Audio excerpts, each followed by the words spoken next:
Hi folks, Bob Grimard from Grimard Financial. I'd like to address 3 questions that we get asked by all our clients. And the questions are this: how long have you been in business?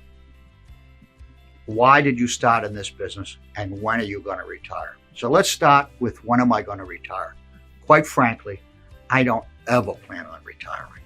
I plan on stepping away from some of the day-to-day activities, but I always plan on maintaining my contact with my clients and serving all their needs. That is of utmost importance to us. What happens to them matters to me. What matters to all of us in our office. Number 2, how long have we been in this business? We started this business in 2004, so we've been in it for a long time. Number 3, how did I get started in this business?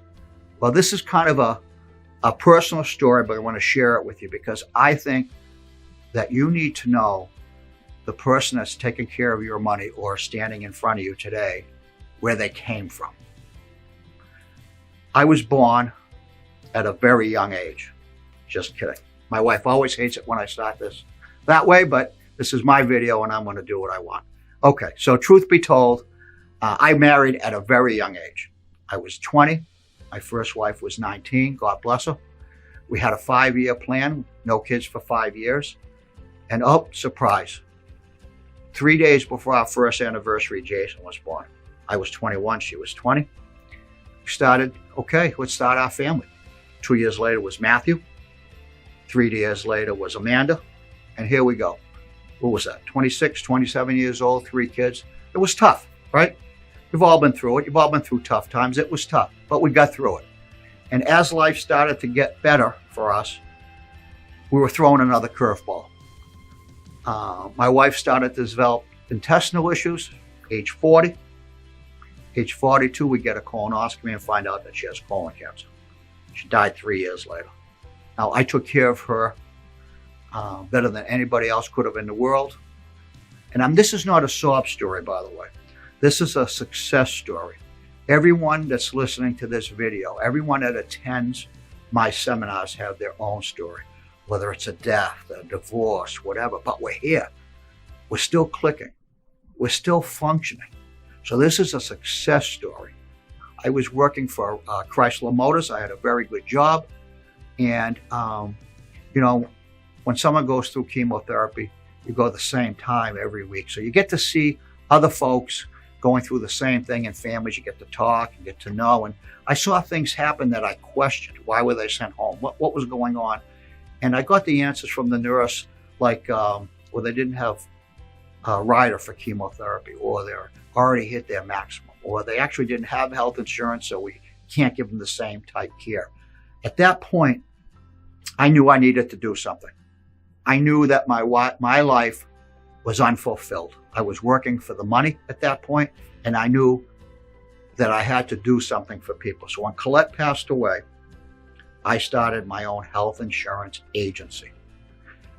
If you go back 25 years ago, health insurance was underwritten. You actually had to be healthy to get it. Crazy, right? But that's what it was. So people didn't know what they had. In fact, if you ask people today, how is your health insurance? Most people will say it's good. Then you ask them, have you used it? And they say, no, I haven't. So they don't even know what they have. And back then they didn't know what they have. And it was a smaller package than what's available today. So I knew I had to start a health insurance company to make sure everybody had coverage for what I call the big what if. What if I have a heart attack? What if I have a stroke? What if I have cancer? And so that's what I did. And I saw those clients and I met them and I bonded with them. And we talked about what kind of coverage they could afford.